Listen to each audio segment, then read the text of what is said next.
Hello, my name is Miguel. I am Cuban. I'm a doctor, and today I want to share with you an informative speech about antimatter in the modern medicine. So here we go.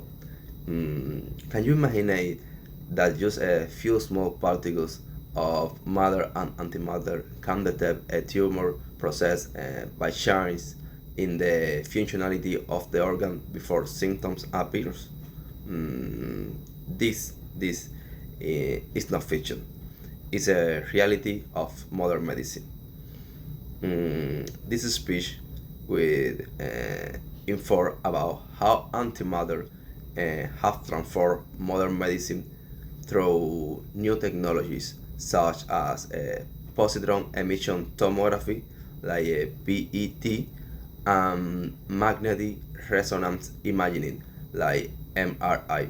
It will discuss the concerns, the application in medical imaging, and the ethical and future implications of the use.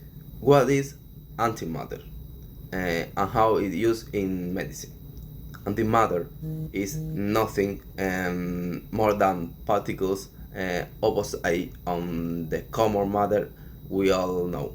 In medicine, positrons are antiparticles of electron. It has a positive charge. We use it in tomography because they detect change in the functionality of the organ that will later be seen on the monitor. When a positron meet an electron, they inhibit each other upon collision. This interaction produce energy and emit gamma rays, which are then detected by a PET scan. Mm, Through this process, doctors can detect disease such as tumors, neurological disease, here before suggesting some symptoms of a specific disease appear. There are many research advances in medical imaging which antimatter, like in Japan, techniques are being developed to measure the concentration of oxygen in tumors using positrons, allowing for better treatment planning.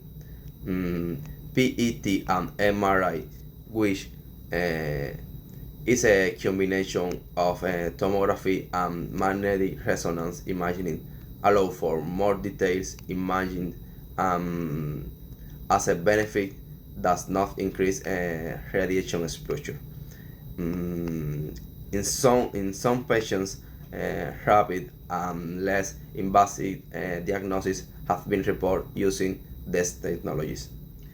Ethical and future implications of the use of antimatter in medicine. One of the most alarming concerns is its safety in pediatric patients due to radiation. Since not all countries have access to these technologies, gaps in the early identification of certain disease can arise. Currently, many experts suggest that in the future, the use of antimatter will be directed not only towards diagnosis but also towards treatment. So, in conclusion, antimatter is not just a physical theory. It is used in tomography and magnetic resonance images to detect disease. It is being briefed with the new technologies, and it poses significant change. Antimatter is changing the way of the see the human body. So perhaps in the future, these invisible particles will not only be diagnosed but also cured.